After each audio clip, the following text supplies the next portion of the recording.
You wake in darkness. Not the soft darkness of sleep, but the kind that presses against your eyes like a physical weight, thick and suffocating.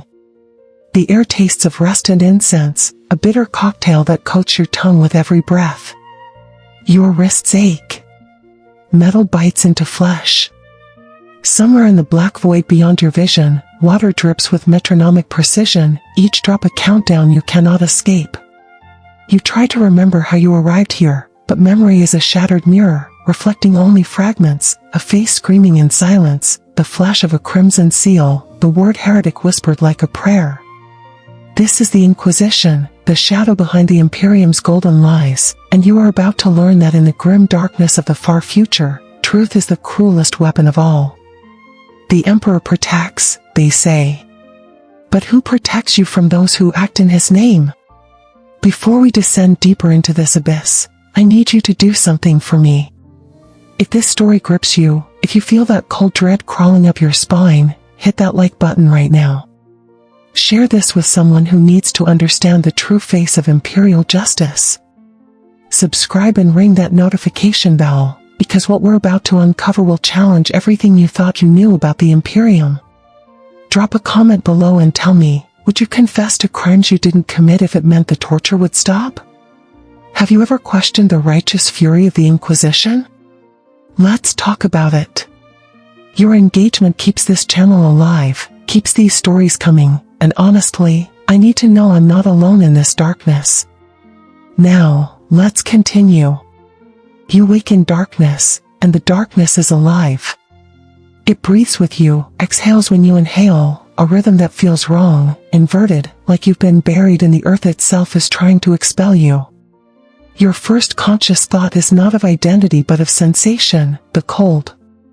It is a cold that has nothing to do with temperature and everything to do with absence. An absence of hope, perhaps. An absence of the Emperor's light, though that seems like heresy even to think. The metal beneath you is slick with something that could be water or sweat or the residue of the last occupant's final moments. You flex your fingers and discover they are not bound, not yet, but the weight on your wrist suggests that freedom is an illusion waiting to be revoked. The dripping continues, relentless as fate. Each drop lands somewhere to your left, a tiny percussion that marks time in a place where time has lost all meaning. How long have you been here? The question surfaces and then drowns in the murk of your fragmented memory. You remember walking through corridors lit by flickering lumens, their light the color of old bones. You remember a seal, crimson and ornate, pressed into a data slate that a figure in black held before your face like an accusation. You remember the word Inquisition spoken not as a title but as a sentence, each syllable a nail driven through hope's coffin. And then nothing. A gap in consciousness that could be hours or days, filled with dreams that felt like interrogations and interrogations that felt like dreams. Your eyes adjust slowly, dragging shapes from the black. The cell is small, perhaps 3 meters by 4, with walls that glisten as if they are sweating. Gothic architecture presses down from above, arches within arches, stone carved into representations of suffering so detailed you can almost hear the screams they depict. This is deliberate design, you realize. Every surface is a sermon, every angle calculated to remind you of your insignificance. In the corner, a Vox grill hangs silent, its speaker cloth stained with rust or blood, impossible to distinguish in this light. It will speak when it chooses, not when you call out to it. You pull yourself to sitting, and the movement sends a lance of pain through your ribs. Bruised, not broken. Someone has been careful. Torture here is not crude, it is an art form, a science refined over 10,000 years of practice. The Inquisition does not destroy its subjects prematurely. That would be wasteful, and waste is perhaps the only true sin in an Imperium that runs on the currency of suffering. Your clothes are intact but stained, torn in places that suggest violence without requiring it. Psychological warfare. Make you believe worse has already happened so the anticipation of more breaks you before the physical torment begins. There is a smell in the air beneath the rust and incense, something organic and wrong. Corruption has a scent, you've heard, though you never believed it until now. It smells like meat left too long in transit, like the interior of a ship's reclamation system when the recyclers have failed. It smells like fear distilled into aerosol form and piped through the ventilation with the same casual efficiency as oxygen. You breathe it because you have no choice, and with each breath, it becomes part of you. Perhaps that is the point. Perhaps contamination is a tool here, a way of making you complicit in your own damnation. The door opens without warning. You did not hear footsteps approach, did not hear the clank of locks disengaging. One moment there is only wall, and the next, there is light. Not the Emperor's light, not the golden radiance of Terra's sun as depicted in propaganda holos, but a harsh white glare that stabs into your darkness-adapted eyes like blades. You raise a hand to shield yourself and see, through the gaps between your fingers, a silhouette. Tall. Robed. Moving with the careful precision of someone who knows that every gesture is being recorded, analyzed, cataloged for future reference. The figure speaks, and the voice is neither male nor female, neither old nor young. It has been modified, run through augmetic filters that strip away humanity and replace it with authority. You are awake. Good. Unconscious subjects provide limited data. The door seals behind them, cutting off the light except for a thin line at the threshold. In the renewed dimness, you see that the figure carries a data slate and nothing else. No weapons. No torture implements. Those will come later, or perhaps they are already here, hidden in the architecture, waiting to deploy at a word. Do you know why you are here? The question hangs in the air, a trap disguised as inquiry. Every possible answer is wrong. If you say yes, you admit guilt. If you say no, you admit ignorance, and ignorance is just another flavor of heresy. If you remain silent, you admit defiance, and defiance is an invitation to escalation. You have seconds to decide, and those seconds are counted by the drip, drip, drip of water in the corner. You choose your words with the care of a man defusing a bomb. I serve the Emperor. It is the safest response, the liturgical default, the phrase that has saved billions from suspicion simply by being uttered. But here, in this place, it sounds hollow even to your own ears. The figure tilts their head, a gesture that might be curiosity or might be disdain. Yes, they say. Everyone serves the Emperor. Even the heretic believes themselves loyal until the moment the executioner's blade falls. Service is not measured in words but in deeds, in thoughts, in the microscopic betrayals that accumulate like dust on a shrine until devotion itself becomes obscenity. They step closer, and you see now that the robe is not black but a deep, arterial red, the color of blood oxygenated and alive. The Inquisitorial seal hangs at their chest, a rosette worked in gold and adamantium, and laid with a purity seal so old the parchment has yellowed to the color of dead skin. You were flagged, they continue, consulting the data slate with the bored efficiency of a clerk processing manifests. 3 months ago, standard Imperial calendar. Your cogitation patterns deviated from acceptable parameters. You accessed archives above your clearance level. You asked questions. The last word is spoken with particular venom, as if inquiry itself is the gravest offense. I was conducting research, you say, the words spilling out before you can stop them. For my duties. You falter, because for the first time, you cannot remember your rank, your position, the exact nature of the work you performed before the world narrowed to the cell. The figure makes a notation on the data slate, and you know, with sick certainty, that your hesitation has just been entered into evidence against you. You are suspect, they say simply. Until proven otherwise, that is your only designation. Your former identity has been suspended pending the outcome of investigation. If you are pure, it will be restored. If you are tainted, it will be erased from all records as if it never existed. The Imperium is kind in this way. Even the damned are granted the mercy of being forgotten. The figure turns to leave, and panic surges through you, irrational and overwhelming. The darkness is worse when you know it is being imposed, when the solitude is a tool rather than an accident. Wait, you call out, hating the desperation in your voice. What do you want from me? What am I supposed to confess? The figure pauses at the threshold, silhouetted once more against the killing light beyond. The guilty know their crimes, they say. The innocent have nothing to hide. Consider which you are. Someone will return to continue this conversation when your contemplation is complete. The door closes, and you are alone again.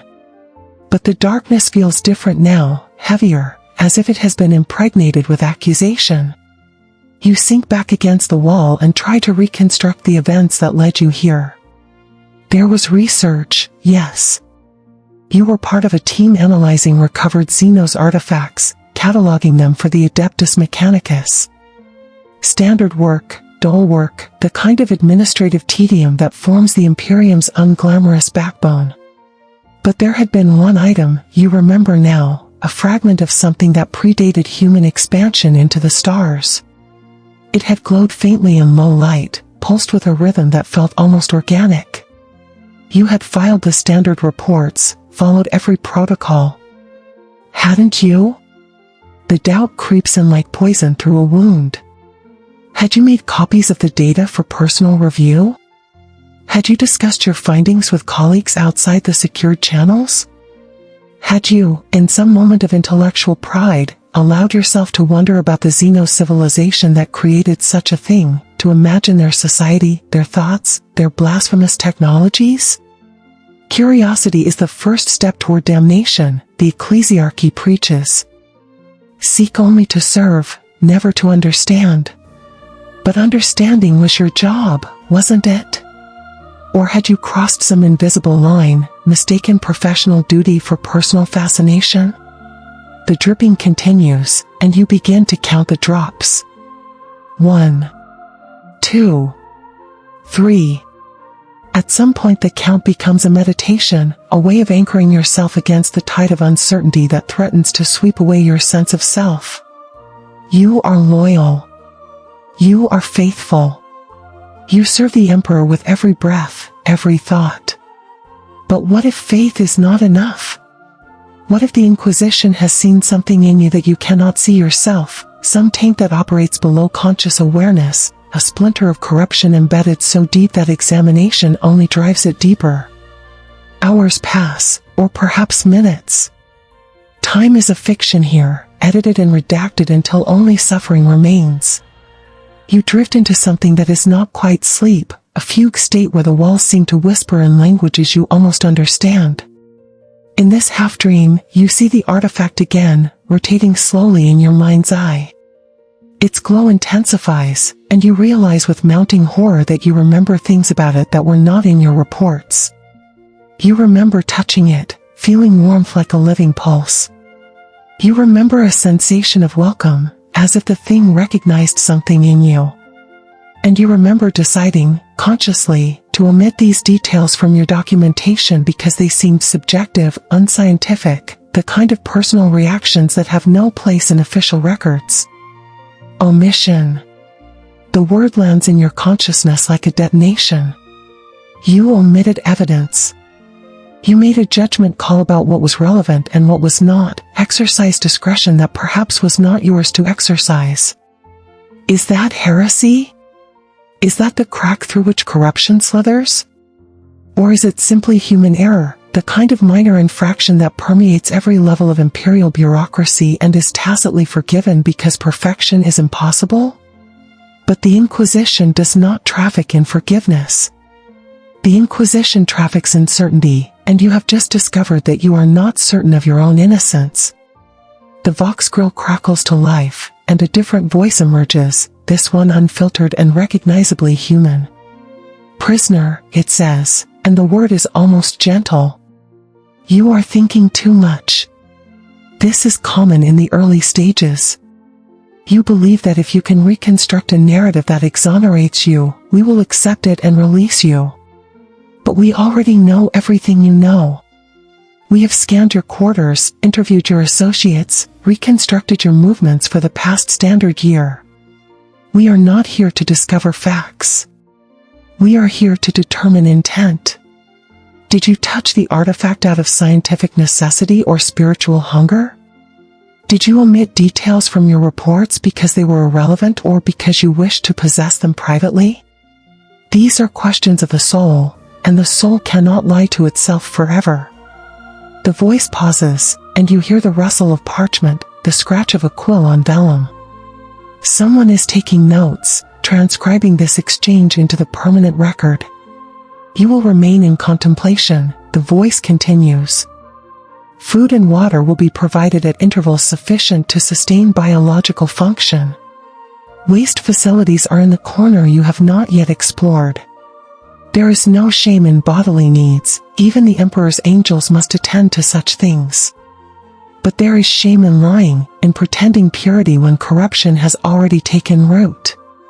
When you are ready to speak truthfully, signal by standing in the center of the cell. Sensors will detect your position. Someone will come. The Vox grill dies with a pop of static, and silence rushes back in to fill the void. You sit motionless, processing the implications. They know. They have always known. This is not an investigation, it is a ritual, a formalized process that transforms suspicion into verdict through the application of time and pressure. The outcome may already be determined, but you must walk the path anyway, must perform your role in this ancient drama. You think of all the others who have sat in this cell or cells like it. How many confessed to crimes they did not commit simply to make the process end? How many held out until their bodies broke and their minds shattered? You think of the Imperium's vastness, the incomprehensible scale of suffering that occurs every moment across a million worlds, and you understand with terrible clarity that your pain is a statistic, a data point, a single drop in an ocean of tears. But you are not ready to stand. Not yet. You curl into yourself against the wall and close your eyes, seeking refuge in the only place they cannot follow, the privacy of your own skull. There, in the darkness behind your eyelids, you build a fortress of memory. You remember your childhood on a hive world whose name you have half forgotten, the taste of reclaimed protein paste, the smell of the underhive's perpetual rot. You remember the day you were selected for education, lifted from the masses through some quirk of genetic lottery or bureaucratic error, given the chance to become something more than another body feeding the Imperium's endless appetite for labor. You remember the pride your family showed, the way they touched you as if you were already holy, already transformed into something beyond their reach.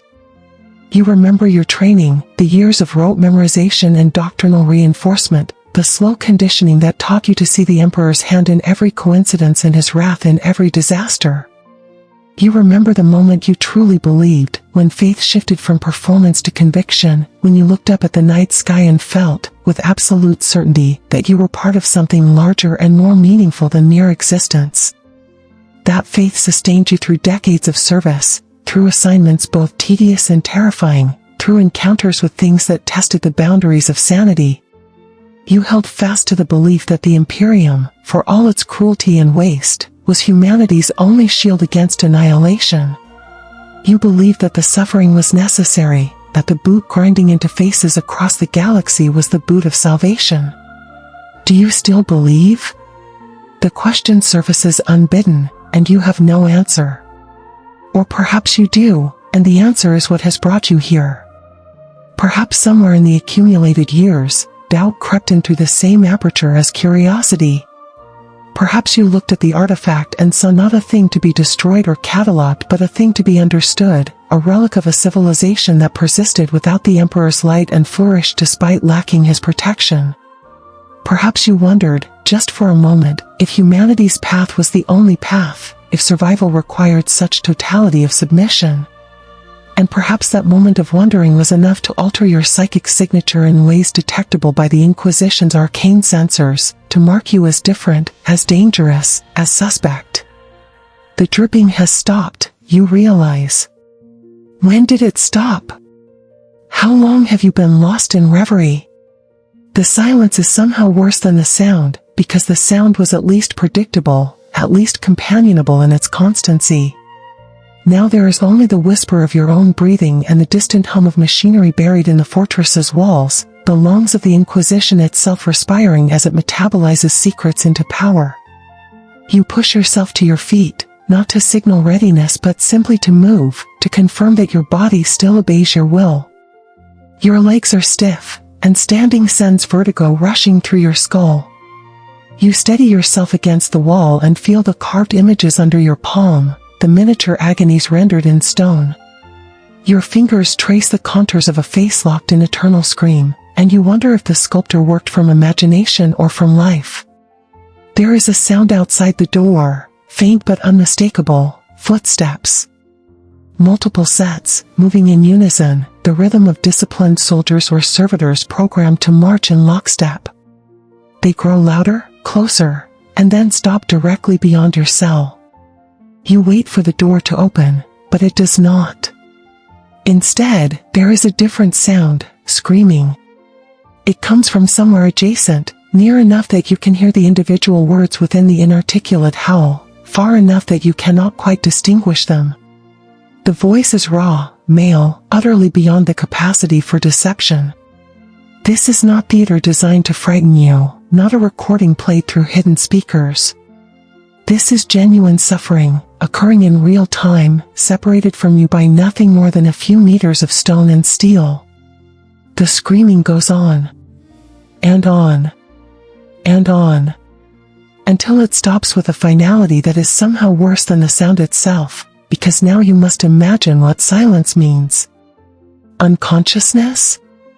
Death? Or simply the exhaustion of the vocal cords, the body's involuntary shutdown of non-essential functions in a bid to preserve core systems? You press your back against the wall farthest from the door and slide down to sitting, wrapping your arms around your knees. This is the lesson, you understand. This is the object lesson designed to inform you of the stakes, to strip away any illusions about the nature of this place and the people who inhabit it. The Inquisition is patient, but its patience has limits. Contemplation will eventually yield to escalation, and when that happens, your screams will be the lesson delivered to some other prisoner in some other cell. The door opens, and this time two figures enter. Both wear the crimson robes, but these carry instruments, a Medicae kit, a portable cogitator, and something that looks like a crown woven from wire and plastic. One of them speaks, voice filtered but cordial. You have contemplated for sufficient duration. We will now proceed to preliminary examination. Extend your arm. It is not a request. You comply because resistance is futile, because your body betrays you even as your mind clings to defiance. The Medicae device hisses as it punctures your skin, extracting blood samples for genetic and psychic screening. The portable cogitator chirps as it stores the data, cross-referencing against databases that contain the genetic profiles of billions. If there is taint in your lineage, if some distant ancestor consorted with the wrong powers or bred outside sanctioned bloodlines, this machine will find it.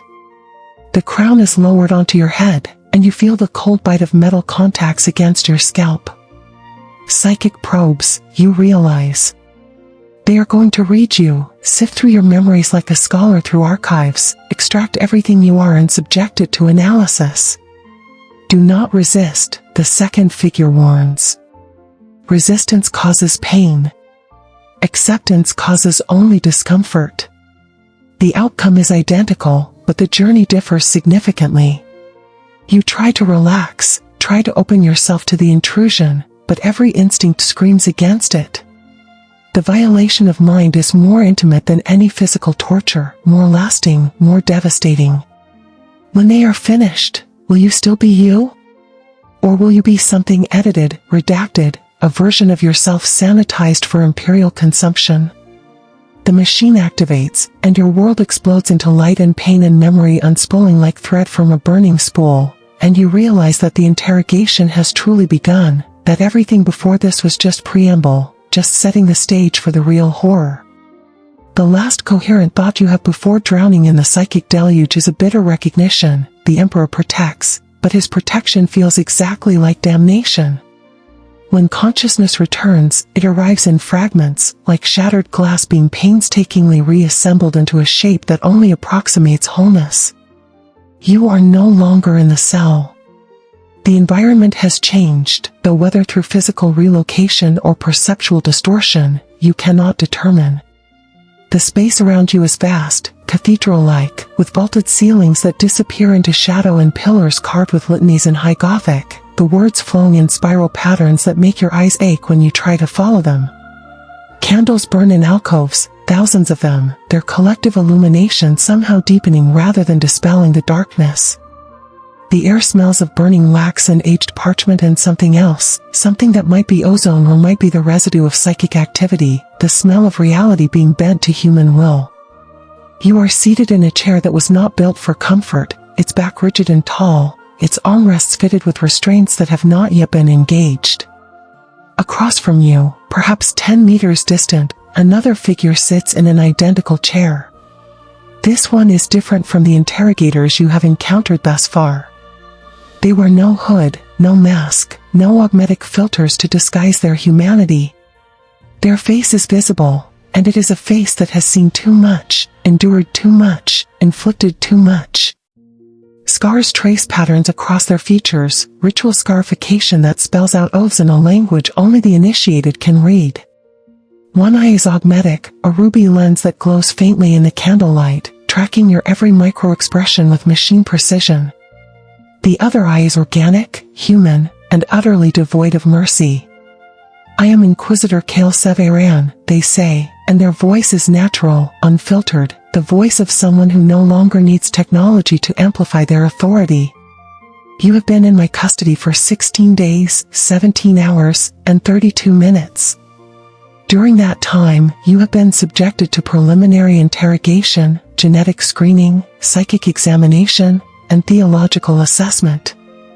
The results are inconclusive, which is why you are still alive. Had they been conclusive in either direction, you would already be free or dead. They lean forward slightly, and the movement is predatory, the gesture of someone who has hunted things far more dangerous than a single terrified human. You are going to tell me everything. Not because I will torture it out of you, though I will if necessary. Not because you want to cooperate, though that would expedite matters. You are going to tell me everything because, on some level, you want to confess. Guilt is a weight, and the human psyche was not designed to carry such burdens indefinitely. I am offering you the chance to set it down. You want to protest, to deny, to explain that there is nothing to confess because you have committed no crime.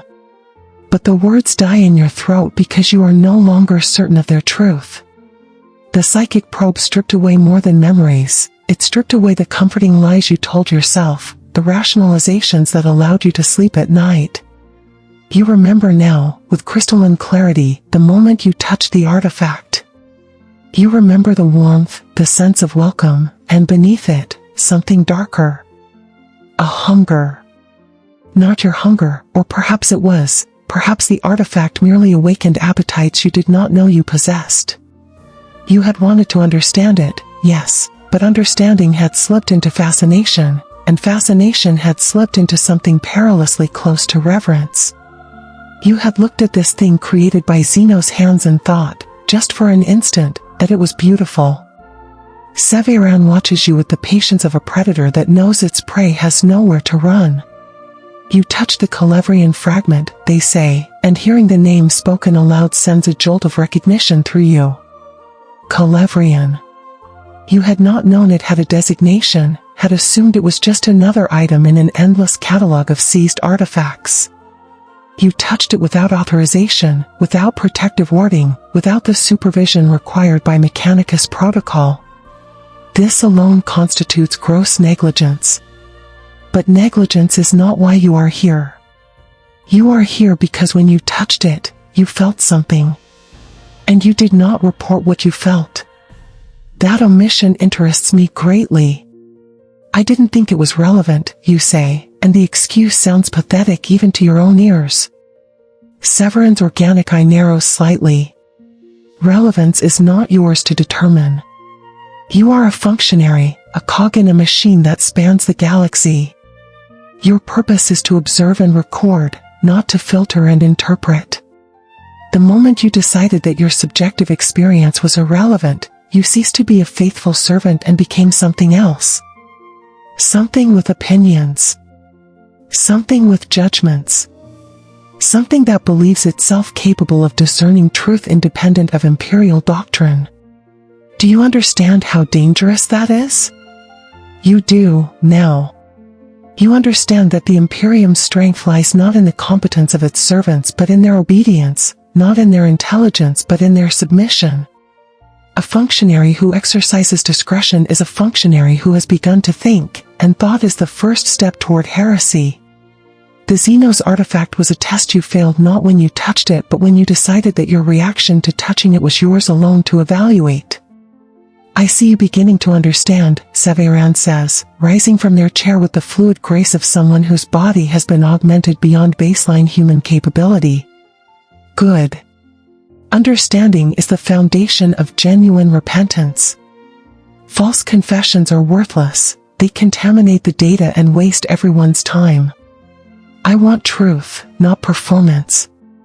They begin to pace, hands clasped behind their back, and as they move, they speak.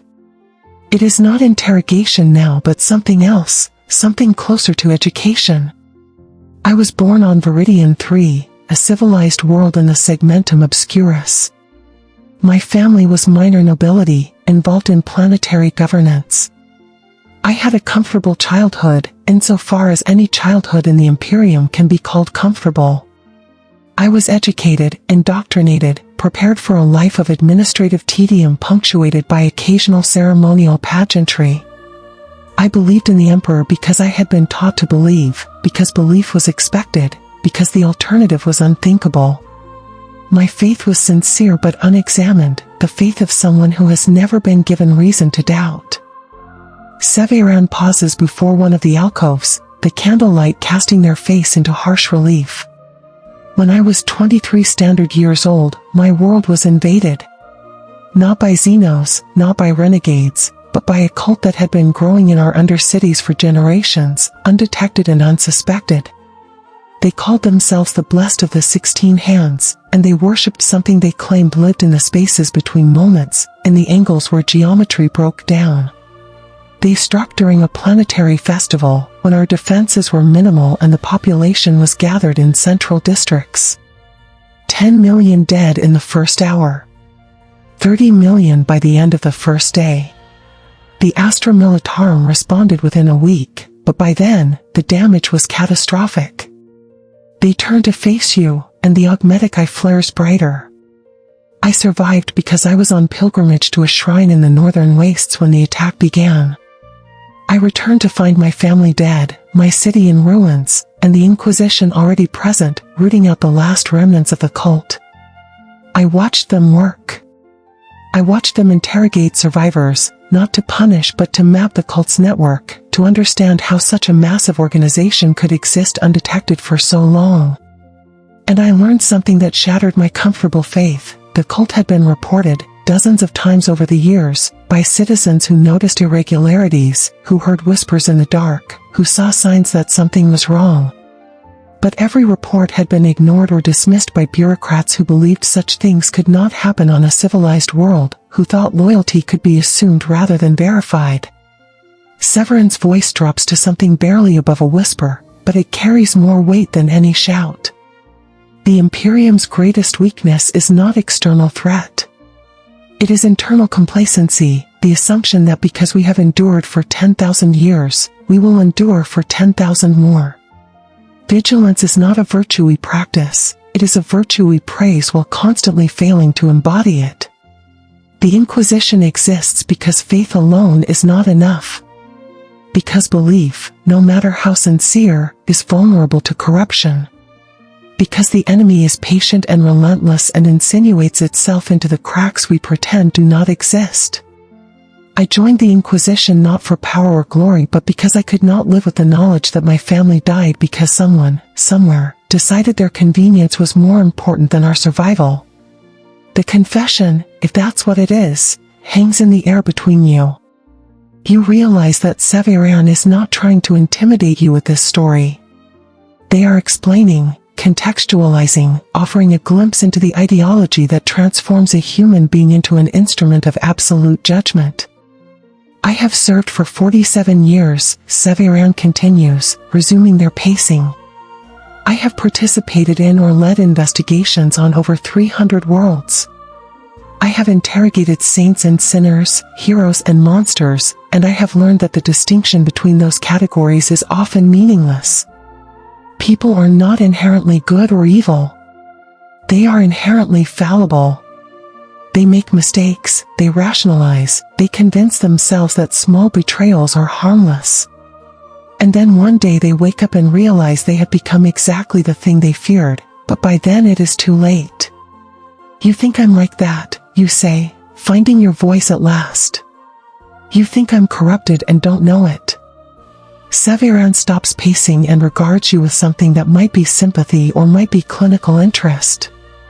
I think you are at a crossroads. The artifact touched you, or you touched the artifact, and in that contact, something changed. Not a gross mutation, not a sudden transformation into a gibbering heretic, but a subtle shift. A crack in the foundation of your faith. You felt something you were not supposed to feel, and instead of reporting it immediately, instead of submitting yourself to purification and counseling, you buried it. You told yourself it was nothing. And in doing so, you committed the original sin of the thinking man. You trusted your own judgment over Imperial doctrine. They walk closer, close enough that you can smell the faint scent of weapon oil and incense that clings to their robes. I am not here to punish you for touching the artifact. Accidents happen, protocols are sometimes unclear.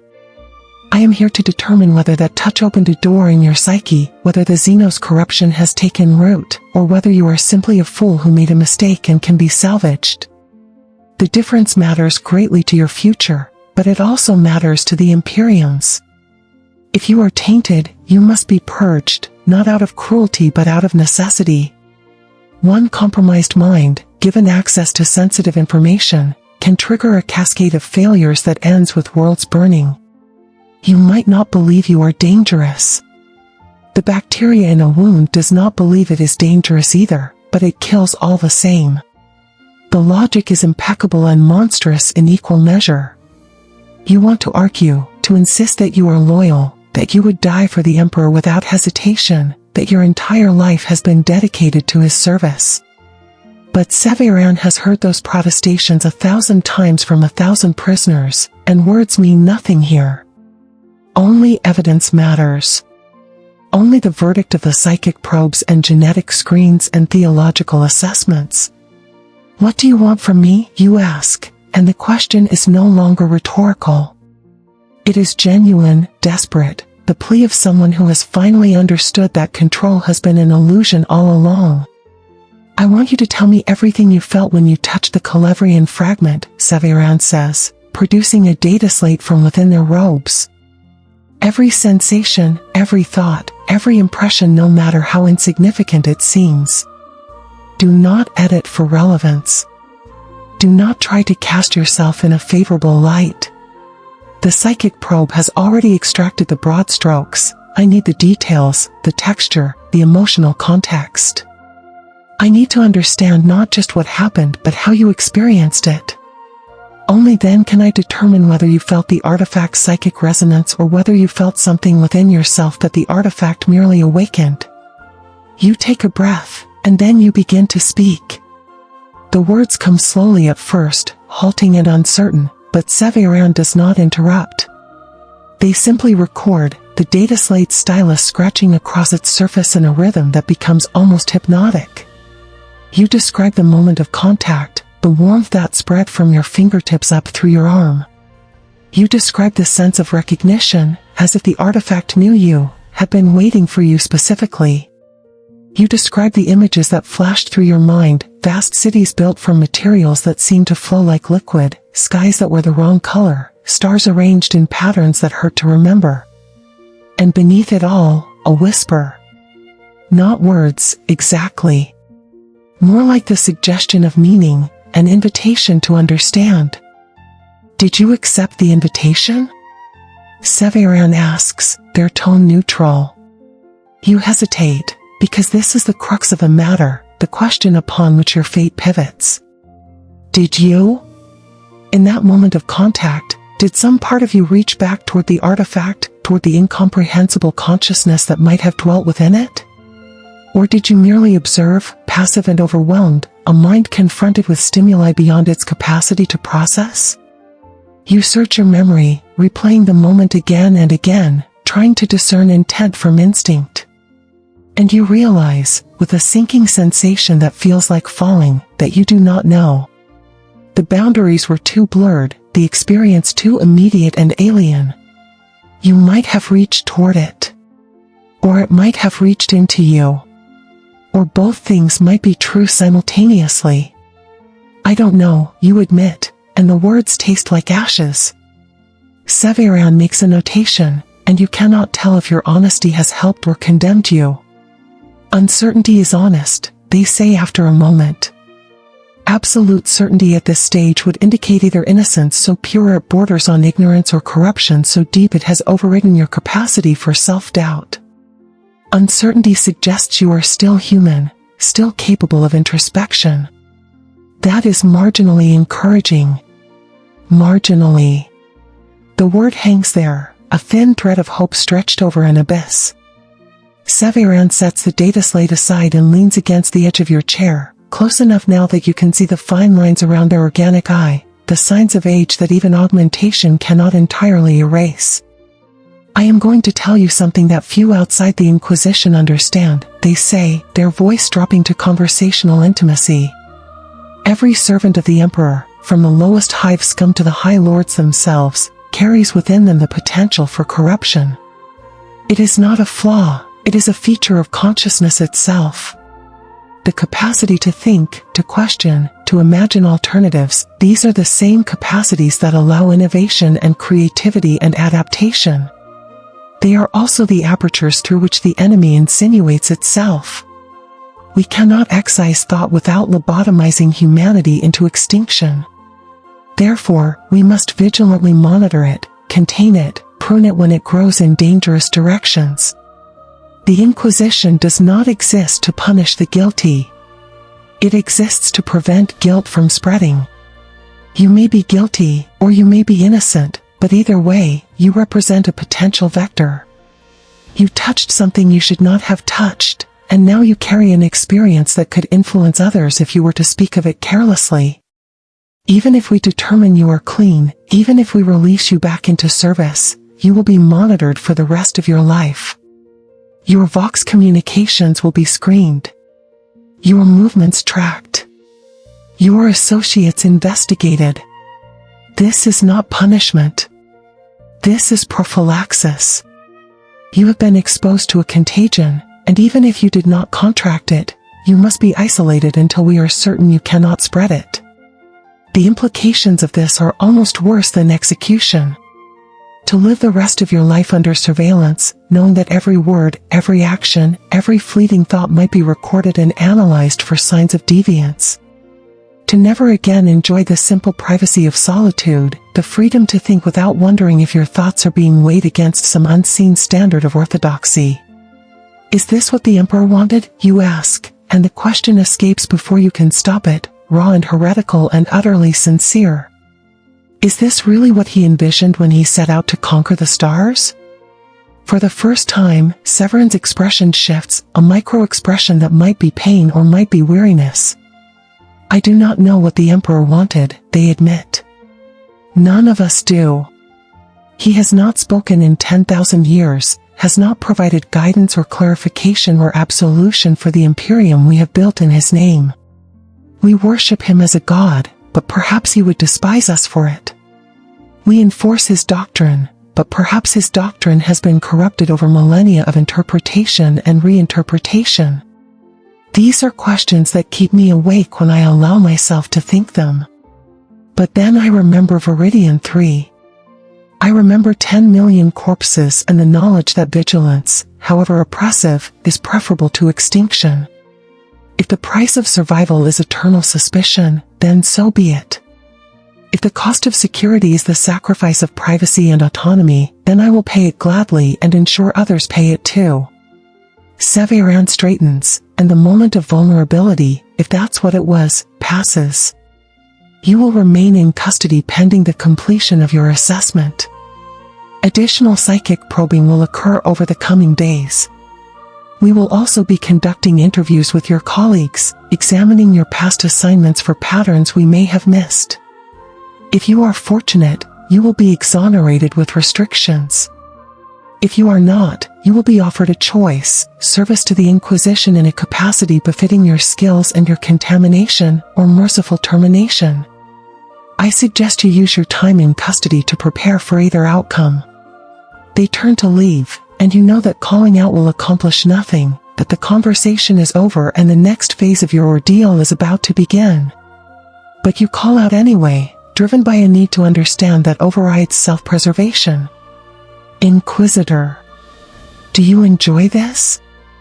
The interrogations, the suffering, the power you hold over others?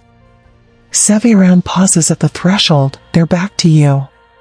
When they answer, their voice is flat, emotionless, the tone of someone reciting liturgy.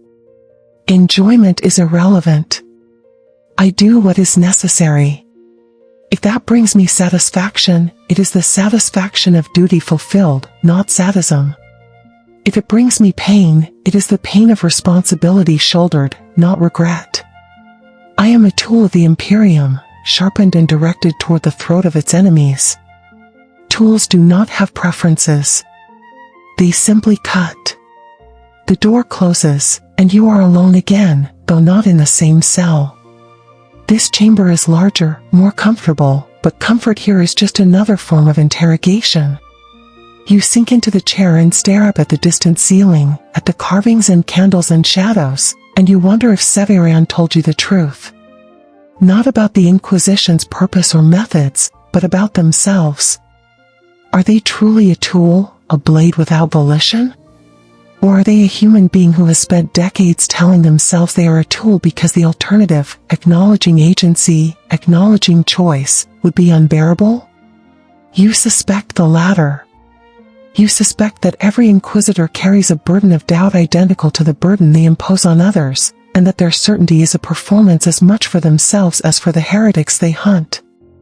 But suspicion, you are learning, is a luxury you can no longer afford. Suspicion is what brought you here. Suspicion is the virus the Inquisition exists to exterminate. From now on, if you survive, you must learn to silence the voice in your head that asks questions, that wonders, that doubts. You must become exactly the kind of unthinking functionary you once pitied, the kind who sees only what they are told to see and believes only what they are told to believe. It is the price of survival in an Imperium that values obedience over truth, compliance over understanding. The Emperor protects, but only those who do not question the methods of his protection. The days that follow blur together into a monotony punctuated by moments of sharp terror. You are moved again, this time to a larger detention block where individual cells open onto a central corridor. The architecture is ancient, pre-imperial by the look of it, repurposed from some earlier function you can only guess at. The walls bear strata of history, Gothic arches layered over brutalist supports, both built atop foundations carved with symbols that predate human spaceflight. The Inquisition has a habit of nesting in places with long memories, as if the accumulated suffering of ages lends them authority. You are no longer alone. The first indication comes not through sight but sound, the shuffle of feet in adjacent cells, the whisper of breath, the occasional cough or mutter. Others are imprisoned here, fellow suspects awaiting judgment or processing. The knowledge provides no comfort, only a grim camaraderie of the damned. You wonder what they did, what they saw, what microscopic deviations from orthodoxy brought them to this place. You wonder if any of them are truly guilty or if guilt is a category that ceases to have meaning when applied by an institution that defines its own standards. On the third day in the new cell, or what you believe to be the third day, time remains a slippery concept. A voice reaches you through the wall to your right. It is male, hoarse, speaking in a whisper that barely rises above the ambient hum of ventilation systems. "Can you hear me?" the voice asks, and there is desperation in the query, the sound of someone who has been alone too long and fears they are going mad. You press your palm against the cold stone, as if touch might facilitate communication. "Yes," you whisper back. "I hear you." There is a pause, long enough that you wonder if you imagined the voice entirely. Then, "How long have you been here?" The question is impossible to answer with precision, but you provide your best estimate. 16 days in initial custody, perhaps another 3 or 4 in this cell, though the distinction between days and individual hours has become academic. 19, maybe 20 days, you say. The voice on the other side makes a sound that might be laughter or sobbing. "I've been here 51. At least, I think it's been 51. I've been scratching marks into the floor, but sometimes I forget, or I'm not sure if a cycle has passed. Time doesn't work right here." You understand what they mean. The detention block exists in a state of perpetual twilight, neither fully lit nor completely dark. The lumens are set to a level that mimics dusk, just bright enough to prevent total disorientation but too dim for comfort. It is a calculated misery, designed to erode circadian rhythms and destabilize mental equilibrium. Sleep becomes difficult because the body never receives clear signals about when night has arrived. Waking becomes disorienting because the unchanging environment provides no cues that a new day has begun. "What's your name?" you ask, realizing even as you speak that names might be dangerous here, that every exchange is likely monitored, every syllable transcribed and analyzed. But the need for human connection overrides caution. The voice hesitates, then provides a designation, varies. "Cargo supervisor, 3rd class, aboard the transport ship Radiant Providence." You offer your own name, your former position, the fragments of identity you are still permitted to claim. Varies makes a sound of acknowledgement. "They think I saw something I wasn't supposed to see." "Did you?" The question cuts to the heart of the matter. You consider lying, crafting a denial that might protect you if the conversation is indeed being recorded. But Varys has offered honesty, and returning that honesty feels important, a tiny act of resistance against the Inquisition's machinery of isolation. "I touched something," you admit. "A Xenos artifact. I felt something. I'm not sure what." Varys is silent for a moment, processing this. "I didn't even touch anything," they say eventually. "I just saw it. We were transporting a sealed container from one sector to another, standard hazmat protocols. There was an accident in the cargo bay, a servitor malfunction. The container cracked. Just a small fracture, barely noticeable. But I looked inside because it was my job to assess damage. And I saw." They trail off, and you can hear them struggling with the memory, trying to find words for something that perhaps has no words. "It was beautiful," Varys finally whispers. "That's the only way I can describe it. Beautiful in a way that hurt to look at, like staring into a star. It was alive, I think, or it had been alive, or it was going to be alive depending on how you measured time. Does that make sense?" It does, in the perverse way that experiences with the incomprehensible often make sense only to those who have had them. You tell Varys about the artifact you touched, about the warmth and the whisper and the sense of invitation. As you speak, you realize you are confessing again, but this time to a peer rather than an interrogator, and the act feels less like surrender and more like catharsis. "There's others," Varys says when you finish. "I've heard voices from at least 4 other cells. Most don't talk. They're either too scared or too broken. But sometimes, at night, I hear someone praying. Real praying, not the rote liturgy they teach in Schola. Desperate, personal prayers to the Emperor, begging for deliverance or understanding or just an end to the waiting. The idea that others are close, that you exist within a small community of the suspected, is both comforting and horrifying. Comforting because it confirms you are not alone, because shared suffering is marginally easier to bear than solitary suffering. Horrifying because it suggests the scope of the Inquisition's operations, the sheer number of people swept up in its nets at any given time. Over the following days, you establish a routine of whispered communication with Varys. The conversations are constrained by the need for silence, by the fear of drawing the attention of guards or servitors, but they become a lifeline, a way of marking time and maintaining sanity. Varys tells you about their life before imprisonment, a childhood on an agri world, the decision to join the merchant fleet for adventure, the slow realization that adventure in the Imperium usually means danger and deprivation rather than excitement and discovery. You share your own history, the trajectory from hive-world obscurity to minor functionary status, the pride you once felt in your work and the gnawing doubt that has replaced it. On what you estimate to be the 7th or 8th day of this new imprisonment, a third voice joins the conversation. It comes from a cell further down the corridor, faint enough that you must strain to hear it. If we are all here because we saw things we shouldn't have seen, perhaps we were meant to see them.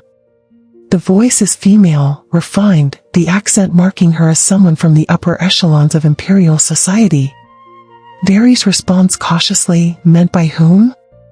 The woman's laugh is bitter. By the Emperor, by the enemy, by coincidence, does it matter? The Inquisition believes in patterns.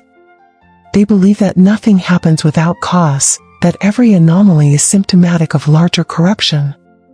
But what if they are wrong? What if the universe is not a battleground between order and chaos but just a vast, indifferent void where things happen and meaning is something we impose after the fact? This is dangerous talk, the kind of speculation that edges toward heresy not through malice but through despair. You should remain silent, should distance yourself from such thoughts. But isolation has worn down your defenses, and the question is too compelling to ignore. Who are you, you ask? The woman provides a name, Seraphine. No title, no rank, just the name. I was an astropath, she says, and the past tense is significant. Astropaths are psychers, sanctioned and soulbound to the Emperor, their minds shackled and trained to serve as the Imperium's primary means of faster-than-light communication. If Seraphine was an astropath, she possessed power and status far beyond anything you or Varys ever achieved. To fall from such heights into an inquisitorial cell suggests either catastrophic failure or catastrophic discovery. I was stationed on a relay hub in the Segmentum Tempestus, Seraphine continues, her voice carrying the weight of someone who has decided that secrets no longer matter. My duty was to receive and transmit messages across a volume of space encompassing dozens of systems. Standard work, monotonous but vital. Then, approximately 4 months ago, I began receiving fragments. Not full messages, not coherent transmissions, but pieces of something vast and broken. It was like standing at the edge of a conversation happening in another room, catching only occasional words but sensing the emotional content behind them. Fear, rage, exultation, and beneath it all, a terrible sadness, as if whatever was transmitting had lost something precious and was mourning its absence. You remember the Inquisitor's words about vigilance, about the necessity of reporting even the smallest anomaly. Did you report it, you ask, though you already know the answer? Seraphine's silence is confirmation. At first, I thought it was a malfunction, interference from local stellar phenomena. I ran diagnostics, adjusted frequencies, consulted with tech priests. Nothing explained it.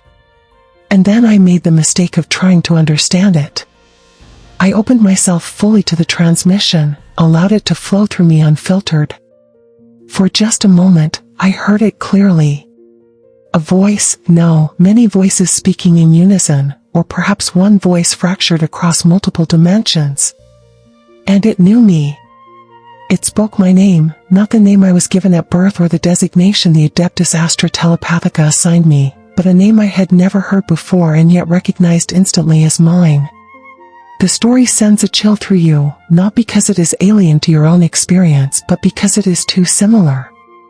The artifact's recognition, the sense of being known by something that should not know you, the invitation to understanding that feels simultaneously like revelation and violation. What happened then? Varys asks, voicing the question all three of you share. Seraphine's breath hitches, and when she speaks again, her voice is thick with emotion. I don't remember. There's a gap, several hours missing from my memory. When I came back to myself, I was on the floor of my sanctum, bleeding from my eyes and ears. The other astropaths in the relay had already reported the incident. The Inquisition arrived within a day. They didn't ask questions, they simply took me. That was 4 months ago. Since then, they've been trying to extract the memory of what I heard, but it's gone. Or hidden. Or it never existed in the way memory usually exists. I genuinely cannot tell them what they want to know, but they don't believe me. The three of you fall silent, each processing the implications. There is a pattern here, an architecture to your collective suffering. Each of you encountered something beyond normal human experience, you with the artifact, Varys with the thing in the container, Seraphine with the psychic transmission. Each of you responded with curiosity rather than immediate alarm. And each of you is now paying the price for that curiosity, imprisoned by an institution that views inquiry itself as a form of contamination.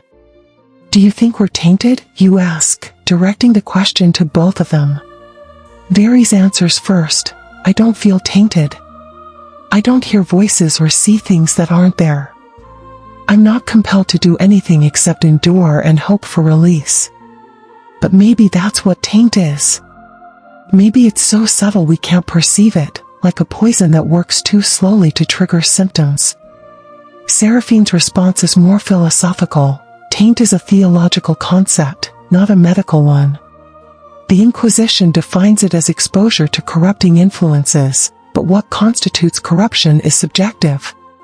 If we define corruption as deviation from Imperial orthodoxy, then yes, we are tainted, because we have all experienced things that orthodoxy denies should be possible. If we define corruption as moral degradation or spiritual decay, then no, we are clean, because we have committed no crimes and harbor no malice. The problem is that the Inquisition conflates the two definitions. To them, experiencing the forbidden is equivalent to embracing it, and ignorance is no defense. Then we're doomed, Varys says, and there is no heat in the statement, only resignation. Seraphine does not contradict them. Neither do you. The logic is inescapable. The Inquisition cannot risk releasing individuals who have been exposed to the incomprehensible, because exposure itself is contamination, regardless of intent or outcome. Even if you are psychically screened and found clean, even if you are genetically pure and theologically sound, you carry knowledge of things that should remain unknown. You are living proof that the Imperium's certainties are incomplete, that reality contains apertures through which the forbidden can seep. And proof of that kind is dangerous, not because it is false but because it is true. Over the subsequent days, a fourth voice joins your nocturnal conversations. This one belongs to a man named Kale, a soldier in the Astra Militarum who was part of a unit that encountered something on a feral world at the edge of the Ghoul Stars. He does not describe what they found, cannot describe it, but he recounts the aftermath, his entire regiment quarantined, interrogated, and then disappeared. He alone was brought here, to this inquisitorial fortress, for reasons he does not understand. I think I'm the control, he says one night, his voice flat. I think they're using me to measure how the rest of you react. I saw the thing, same as my comrades, but I didn't touch it, didn't interact with it directly. I'm the baseline. If I start exhibiting symptoms of corruption, they'll know the taint is transmissible through observation alone. The revelation that your imprisonment might be part of a larger experiment is somehow worse than being suspected of heresy. Heresy implies agency, choice, guilt that must be proven or disproven. Being an experimental subject implies that your guilt is irrelevant, that you are simply data, a variable in an equation the Inquisition is attempting to solve. Do they tell you anything? You ask Kale. Do they explain what they're looking for? He laughs, a sound without humor. They don't need to tell me anything. I'm a guardsman. I'm trained to follow orders and die when required. Whether I die here or on some battlefield makes no practical difference to the Imperium. The only thing that matters is whether my death provides useful information. Seraphine, who has been silent for several exchanges, finally speaks. There's a fifth cell, she says. Directly across from mine. Someone is in there, but they never speak. I've tried to establish contact dozens of times, but there's no response. Either they're catatonic, or they're being silenced somehow, or... She does not finish the thought, but you all understand. Or there's something the Inquisition is studying, something that no longer qualifies as human, something kept alive for observation rather than interrogation. The idea that such a thing is mere meters away, separated from you by stone and steel but sharing the same air, the same shadows, is profoundly unsettling. That night, sleep does not come.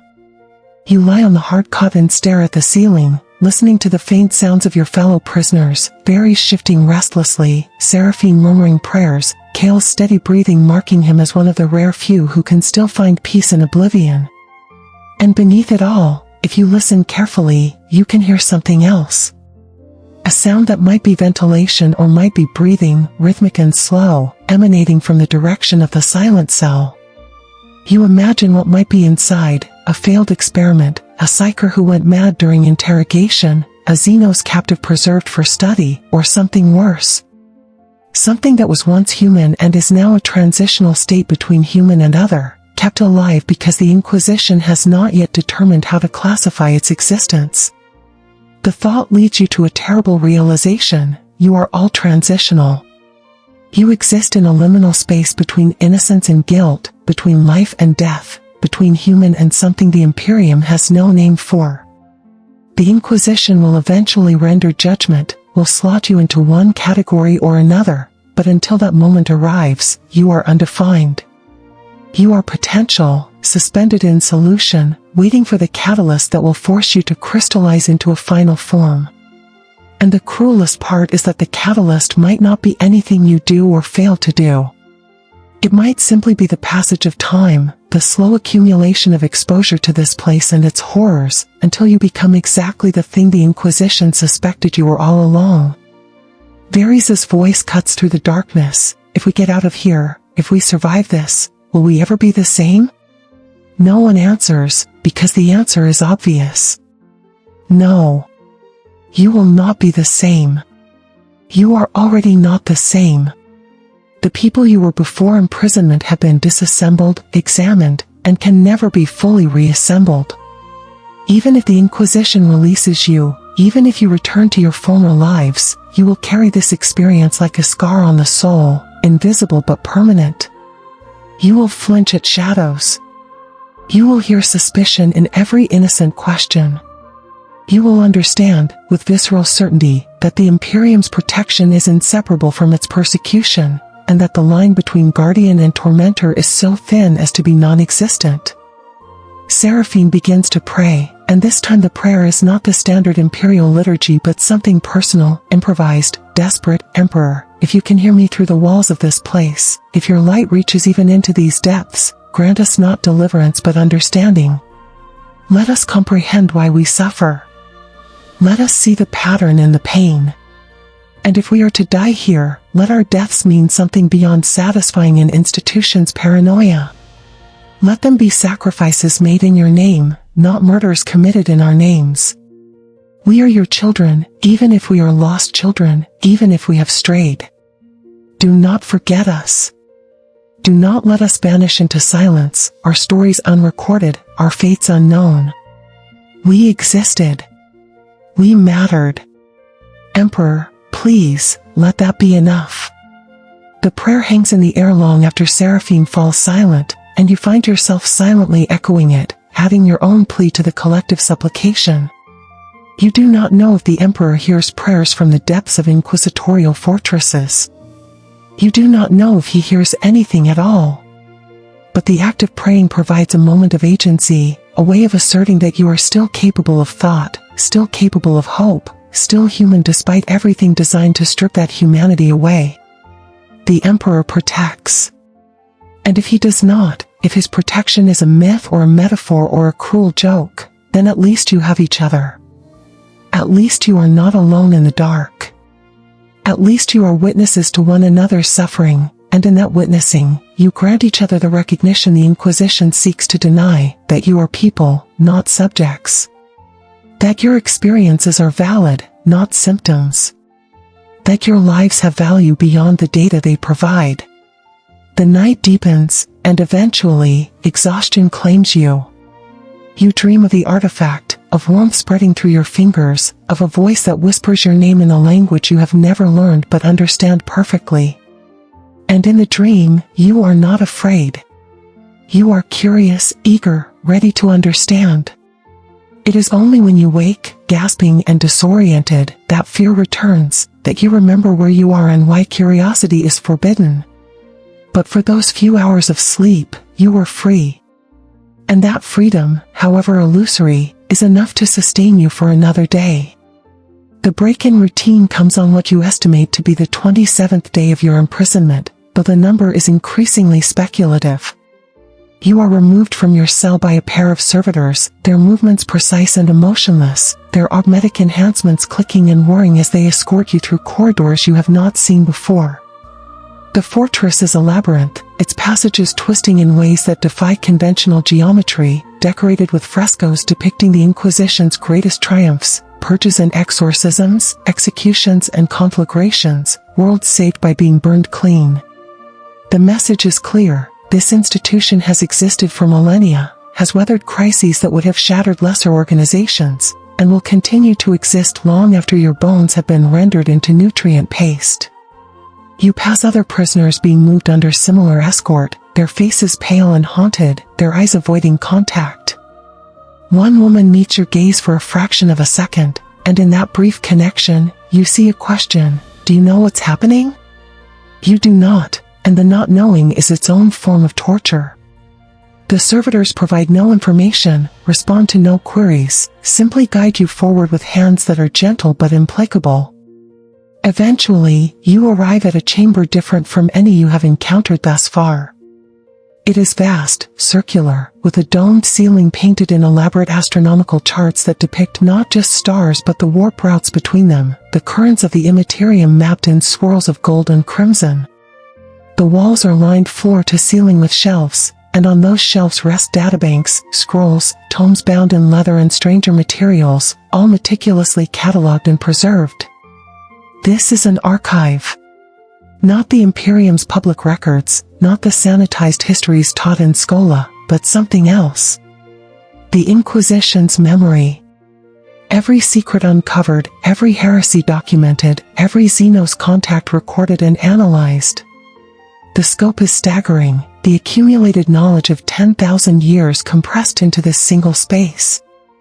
And it is not just data, you can feel the psychic weight of it. The residue of countless minds that poured their experiences into these records, the ghosts of interrogators and scribes and confessors whose work comprises the institution's collective consciousness. Standing at the center of the chamber, consulting a data slate, is Inquisitor Severan. They look up as you approach, dismissing the servitors with a gesture. Sit, they say, indicating a chair positioned before a reading lectern. You comply, and Severan sets the data slate aside, folding their hands in a manner that is almost contemplative.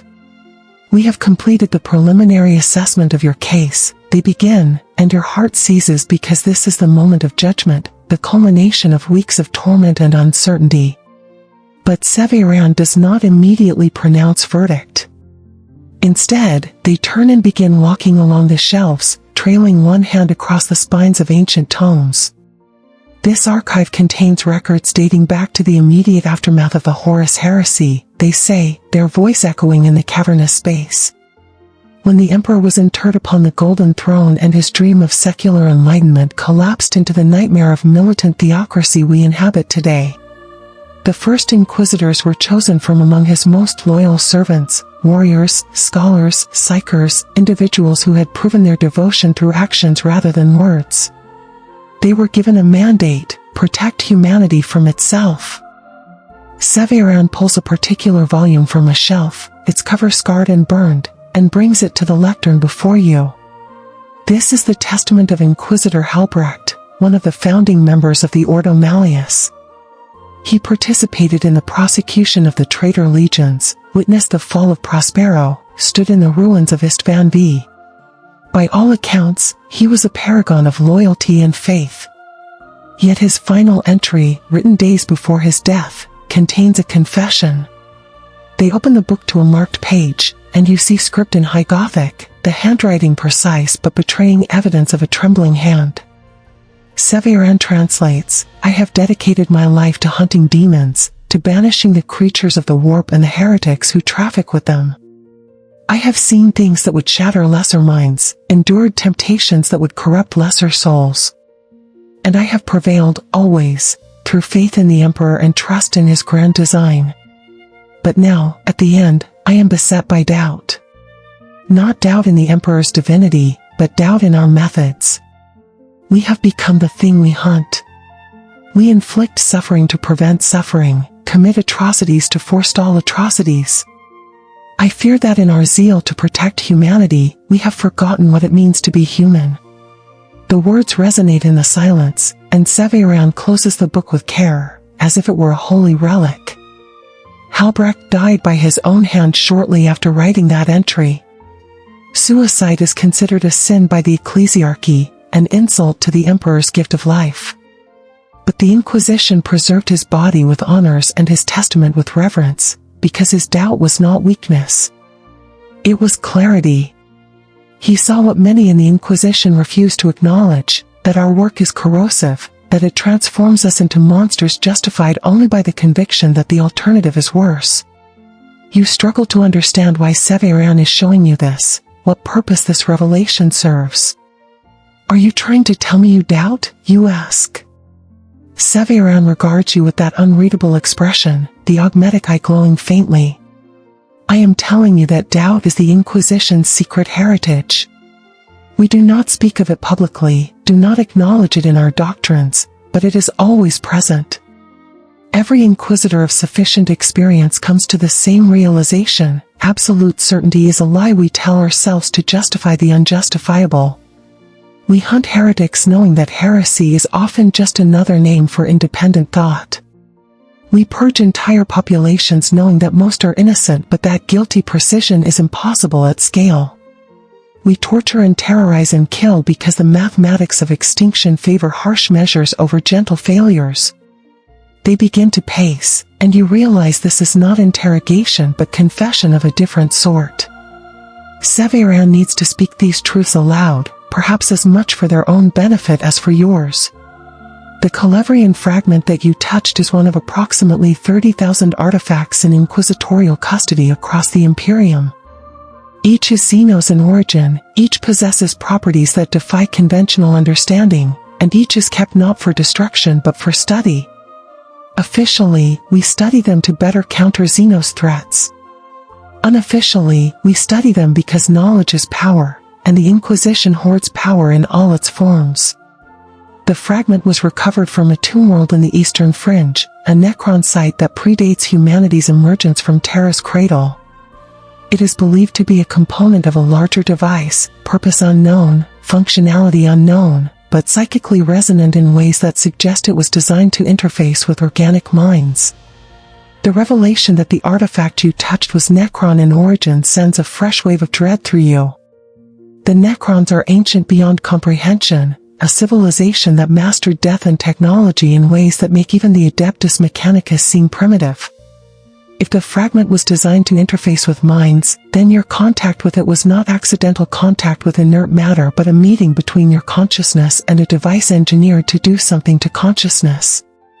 What does it do, you ask, though you are not sure you want the answer?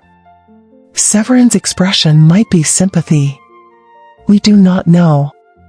We have exposed dozens of test subjects to it over the centuries: criminals, heretics, volunteers from menial classes, even servitors. Results are inconsistent. Some experience nothing. Some report sensations similar to yours: warmth, recognition, invitation. A few have gone mad, claiming the fragment showed them visions of the past or future or alternate timelines where humanity lost the war with the machines. One subject, a psyker of moderate strength, claimed the fragment was trying to teach them something, a form of mathematics that described reality more accurately than physics. That subject is currently in stasis pending further study. You think of the voice in the silent cell, the present Seraphim mentioned, and you wonder if that is the psyker Severan describes. Why tell me this, you ask? Why show me the archive? Why share these secrets? Severan stops pacing and faces you directly. Because your assessment is complete, and the results place you in a category we encounter rarely: irrevocably compromised but potentially salvageable. The psychic probes indicate that the fragment left an imprint on your consciousness, a pattern that did not exist before contact. It is not corruption in the traditional sense, no demonic taint, no warp contamination, but it is a change, an alteration to the fundamental structure of your thoughts. You think differently now, process information along pathways that were not present before. Left unsupervised, those pathways might develop into something dangerous. But supervised, trained, directed toward productive ends, they might become an asset. The word hangs in the air like a blade poised to fall. Asset. Not person, not citizen, but asset. A tool the Inquisition can use. You're recruiting me, you say, and the statement is half question, half horrified realization. Severan nods once, curt and efficient. The Inquisition requires operatives with specialized knowledge and unique perspectives. You have been exposed to something most humans will never encounter, and you survived the exposure with your sanity mostly intact. That makes you valuable. You will never be trusted, understand? You will never hold positions of unsupervised authority. But you can serve, and in serving, you can perhaps find purpose in what has been done to you. The choice they are offering is no choice at all. Accept recruitment and live, a monitored and constrained existence dedicated to the same institution that has tortured you. Refuse and die, either through execution or through being discarded back into the Imperium with a mark on your record that will ensure you never find employment, never integrate back into society, slowly starving in the margins until desperation drives you to actual heresy. And yet, some part of you is curious. Some part wants to understand what the fragment did to you, wants to explore the pathways Severan described, wants to see what else lies in this archive and in the Inquisition's vast repository of forbidden knowledge. Curiosity brought you here. Perhaps curiosity is the only way forward. What about the others, you ask, thinking of Varys and Seraphine and Kale? The prisoners I've been speaking with. What happens to them? Severan's expression does not change. Varys will be released with restrictions. The cargo supervisor saw something but was not changed by it. Standard monitoring will suffice. Kale is being reassigned to a penal legion, where his talents can be utilized and his exposure contained within a military framework. Seraphine. They pause, and for the first time, you see genuine regret in Severan's features. The astropath's case is complicated. The psychic trauma she endured has rendered her unsuitable for further service as a communicator. She may be assigned to the Inquisition's astropathic choir, where her damaged abilities can be channeled toward different applications. Or she may be granted the Emperor's peace, if rehabilitation proves impossible. The decision has not yet been finalized. The casual way Severan discusses execution as an administrative matter is chilling, but you are beginning to understand that this is the Inquisition's default mode. Life and death are simply variables to be optimized, individuals are resources to be allocated, and morality is whatever serves the Imperium's survival. And the fifth cell, you press. The one Seraphine mentioned. What's in there? Severan hesitates, and the hesitation is itself informative. Whatever is in that cell, even an Inquisitor finds it unsettling. That subject is no longer your concern, they say finally, and the tone makes clear the topic is closed. You are dismissed back to your cell, but the servitors take a different route, one that passes closer to the detention block's central hub. As you move through the corridors, you catch a glimpse through an open doorway, a cell like yours, but modified. The walls are covered in warding sigils, psychically active symbols that glow with faint luminescence. In the center of the cell, suspended in a stasis field, is a figure. You cannot see details before the servitors usher you onward, but the impression remains, something humanoid, something that might once have been a person, now preserved like a specimen in a laboratory. You do not ask questions. You do not need to. You have seen enough. Back in your cell, you find that the door to the corridor is no longer sealed. You can step out, move within the detention block, speak openly with the other prisoners. It is a small freedom, a test perhaps, or simply a change in protocols now that decisions have been made. You find Varys first, standing outside their cell with the dazed expression of someone who has just been told their nightmare is ending. "They're releasing me," Varys says, and there is no joy in the statement, only exhaustion. "I'm going back to the merchant fleet. But they said I'll be monitored. Forever. Every Vox transmission, every planet I visit, every person I interact with. Recorded, analyzed, archived. Is that really freedom?" You have no answer, because the answer is no, it is not freedom, but it is survival, and in the Imperium, survival is often the best outcome one can hope for. Seraphine emerges from her cell shortly after, and her face is composed but her eyes are red-rimmed. "They're sending me to acquire," she says. "I'll spend the rest of my life channeling psychic energy for Inquisitorial operations, my mind used as a conduit and nothing more. It's better than death. I have to believe it's better than death." Kale is last, his military bearing intact despite everything. "Penal Legion," he says simply. "I'll fight until I die, probably on some world I've never heard of, for reasons I'll never understand. But that's what I signed up for when I joined the Guard. At least now I know why." The four of you stand together in the corridor, a temporary community of survivors, and there is a strange intimacy to the moment. You have seen each other at your lowest, shared fears and confessions that you would never speak aloud under normal circumstances. You are bonded by trauma, by the knowledge that the Imperium's machinery of justice is also its machinery of terror. "What will you do?" Seraphine asks you. You tell them about Severan's offer, about the choice to serve the Inquisition or face uncertain exile. None of them judge. How could they? You are all making compromises, all accepting fates less terrible than the alternatives, all living proof that in the Imperium, there are no good endings, only degrees of bad. Varys reaches out and clasps your shoulder, the touch brief but meaningful. "Remember us," they say. "When you're working for them, when you're doing whatever it is they have you do, remember that we were here, that this happened, that the Inquisition's justice is not justice at all but survival dressed in righteous language. Don't let them convince you otherwise. Don't let them make you forget." You nod, unable to speak, and the four of you stand in silence for a long moment before guards arrive to escort them away, to begin the process of reintegrating them into the Imperium's vast machinery, each of you a cog repaired or repurposed or discarded according to the institution's needs. You return to your cell one final time, and there you find a data slate waiting on the cot. The screen displays a single message: report to Orientation Chamber 7 at the 14th hour. Your training begins tomorrow. Do not be late. The Inquisition does not tolerate inefficiency. You read the message 3 times, committing it to memory, and then you lie down and close your eyes.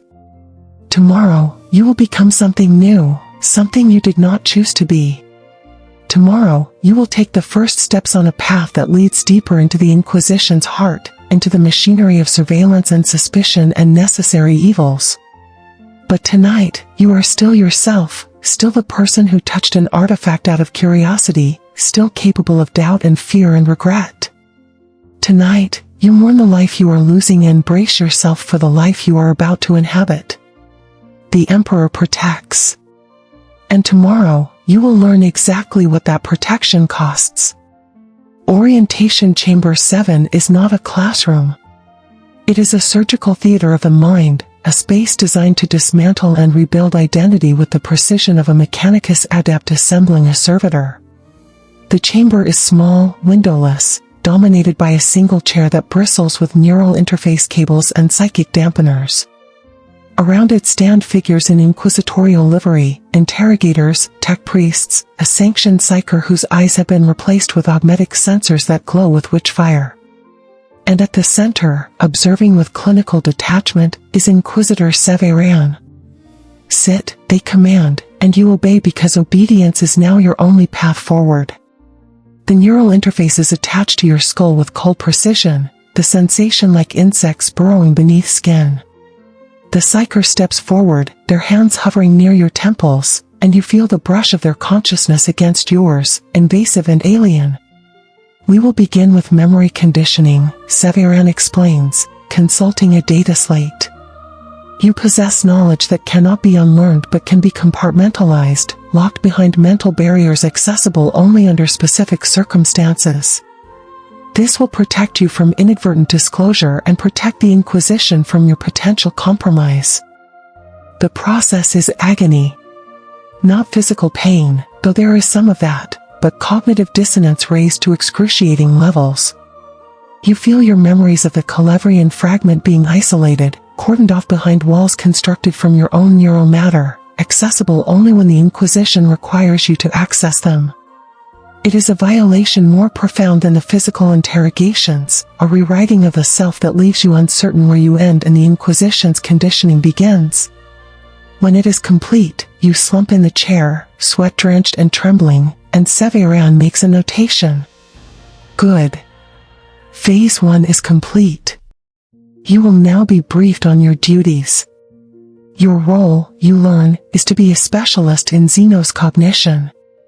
The Inquisition requires operatives who can interact with alien artifacts and psychically resonant objects without succumbing to corruption or madness, individuals whose minds have been altered just enough to perceive patterns that normal humans cannot detect but not so much that they become liabilities. You will examine recovered artifacts, document their effects, identify potential threats, and recommend disposal or containment protocols. You will work under constant supervision, your every action monitored by servoskulls and cogitators, your psychic signature measured hourly for signs of deviance. You will live in a cell that is slightly less austere than the one you occupied as a prisoner but fundamentally identical in its constraints. And you will do this for as long as the Inquisition deems you useful, which may be years or decades or the rest of your natural life. You will also, Severan adds, and their tone suggests this is the part they have been building toward, assist in the interrogation of individuals who have had experiences similar to yours. Your insights into the psychological effects of Xenos contact will prove invaluable in distinguishing between genuine corruption and traumatic reaction. You will help us determine who can be saved and who must be purged. The implication is clear: you will become an interrogator yourself, will sit across from terrified prisoners and decide their fates, will perpetuate the same cycle of suffering that was inflicted upon you. The thought is nauseating, but what choice do you have? Refuse and you will be discarded. Accept and you become complicit, but at least you survive. The weeks that follow blur into a routine of study and observation. You are given access to portions of the Crimson Archive, files detailing Xenos encounters across millennia, case studies of individuals who touched or saw or communed with alien presences and the outcomes of those contacts. You learn that the Inquisition has been wrestling with these questions for as long as it has existed: how to contain the unknowable, how to study the forbidden without being seduced by it, how to draw lines between necessary knowledge and damning curiosity. You learn that there are factions within the Inquisition itself, ordos that disagree on methodology and philosophy, radicals who believe understanding the enemy is the key to defeating it, and Puritans who believe any understanding is already a form of defeat. Your first assignment comes on what you estimate to be the 45th day since your recruitment. You are brought to an interrogation chamber where a young woman sits shackled, her face pale and her eyes wide with fear. She is a scribe from a border world, accused of transcribing a text recovered from a space hulk without proper authorization. The text contained glyphs that caused those who read them to experience hallucinations, and several of her colleagues went mad before the document was confiscated. She claimed she saw nothing unusual, felt nothing unusual, that she was simply doing her job. Severan stands beside you and says, "Determine if she is telling the truth." You sit across from the woman, and for a long moment, you simply look at her. She is you, or a version of you, a functionary caught in machinery too vast to resist. You ask her to describe the glyphs, and she does, her voice shaking. As she speaks, you feel something stir in the compartmentalized section of your memory, the place where your experience with the fragment has been locked away. The glyphs she describes resonate with patterns you saw in the artifact, not identical but related, as if they were different words in the same language. You make your assessment: she is telling the truth, but she has been changed by the exposure, altered in ways she does not yet understand. She will need conditioning, monitoring, possibly recruitment. Severan nods, satisfied, and the woman is led away. You do not know if you have saved her or condemned her. Perhaps there is no difference. As months pass, you become proficient in your role. You examine artifacts that whisper and sing and scream in frequencies only certain minds can perceive. You interrogate subjects with the cold efficiency of someone who has learned to suppress empathy because empathy is a luxury the Inquisition cannot afford. You file reports written in the dry, clinical language of institutional bureaucracy, reducing human suffering to data points and statistical anomalies. And you watch as the fortress around you processes an endless stream of suspects, some guilty, some innocent, all equally ground down by the machinery of vigilance. You begin to understand what Severan meant about corrosion, how the work transforms you incrementally until one day you look in a mirror and see a stranger staring back. There are moments of doubt, flashes of the person you used to be breaking through the conditioning. Late at night, alone in your cell, you sometimes access the compartmentalized memories, peeling back the barriers to remember what the fragment felt like, what the whisper promised. It is dangerous, this indulgence, but you cannot help yourself. The artifact offered understanding, and understanding is the one thing the Inquisition can never provide.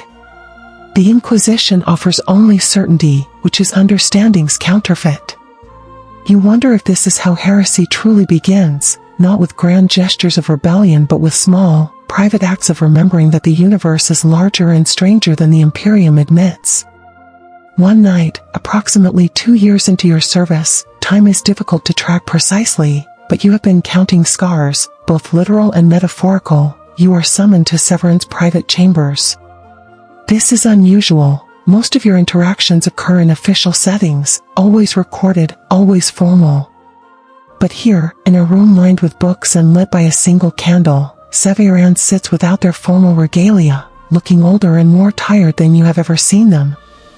Sit, they say, and this time it is an invitation rather than a command. I am dying, Severan says without preamble. Cancer of the augmetic interface sites, resistant to treatment. I have perhaps 6 months remaining. The statement is delivered with the same flat effect they use to pronounce judgment on heretics, but there is something beneath it, a hairline crack in the facade. I wanted to speak with you before the end because you are one of the few operatives in this fortress who might understand what I am about to say. They pour 2 glasses of amasec, a luxury you have not tasted in years, and slide one across the table to you. I have spent 47 years serving the Inquisition, and I am not certain I did the right thing. The confession stuns you into silence. Severan, the embodiment of inquisitorial certainty, admitting doubt? They see your expression and laugh, a bitter sound. You thought I was immune? That inquisitors are constructed rather than made, that we do not question or regret? I have presided over the fates of thousands. I have ordered executions, authorized tortures, condemned entire populations because the calculus of risk demanded it. And every single time, a part of me wondered if I was wrong. If the person I was judging might have been innocent, might have been salvageable, might have gone on to do something that justified their suffering. But I could not allow that doubt to paralyze me, so I buried it. I told myself that action, even mistaken action, was preferable to inaction. I told myself that the Imperium's survival justified any cost. I told myself I was a tool, and tools do not second guess. Severan drinks deeply from their glass and stares into the candle flame. But tools do not dream. And I dream, constantly, of the faces of those I condemned. They ask me why. They ask me to explain how their deaths made the Imperium safer, how their suffering prevented some greater atrocity. And I have no answer, because the truth is that I do not know. I acted on probabilities, on patterns, on the accumulated paranoia of an institution that has convinced itself that vigilance requires cruelty. Maybe I saved lives. Maybe I destroyed them for nothing. I will never know, and that uncertainty is the price of service. You sip the amasec, its burn a welcome sensation, and consider your response. Why tell me this, you ask? Severan meets your gaze, and in their organic eye, you see something you recognize, the same doubt that haunts you, the same fear that the path you have chosen is not righteousness but damnation delayed. Because you are at the beginning of this path, and I am at the end. You still have the capacity for doubt, for self-reflection, for horror at what you are becoming. Cherish that. Do not let the Inquisition strip it away entirely. The moment you lose the ability to question yourself is the moment you become something monstrous. But you just said doubt paralyzed you, you point out. That you buried it to function. Severan nods slowly. Yes. That is the trap. Doubt without action is useless. Action without doubt is atrocity. We are asked to walk a line so thin that falling is inevitable, and then we are told that falling is unforgivable. The Inquisition demands perfection from imperfect beings and punishes them for being what they are. If I could go back, knowing what I know now, would I make different choices? I honestly do not know.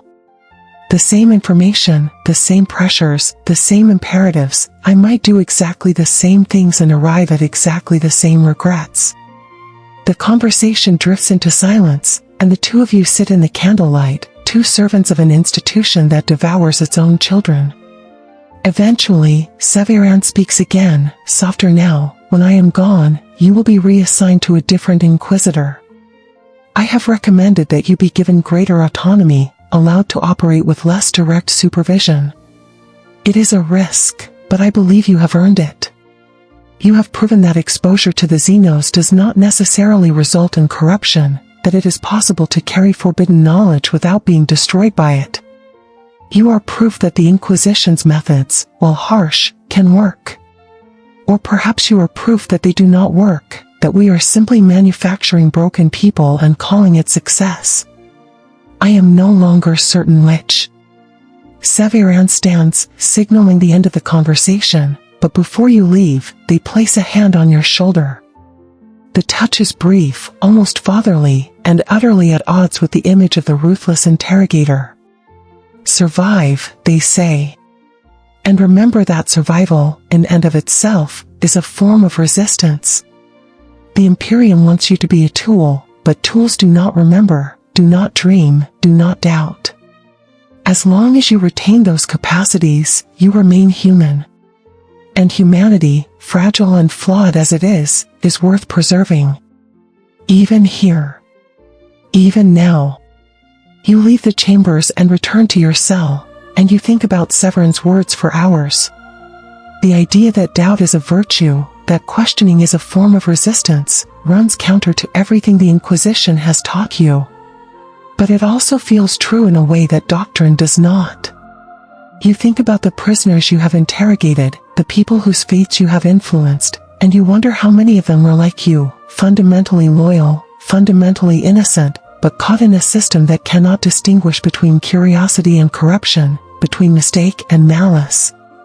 6 months later, you receive word that Inquisitor Severan has died. There is no funeral, no ceremony, just a brief notation in the fortress's records: Severan, Kale. Inquisitor, Ordo Xenos. Deceased. Service duration, 47 years, 3 months, 12 days. Contributions to the Imperium, classified. Burial, cremation, ashes scattered in reclamation system per standard protocols.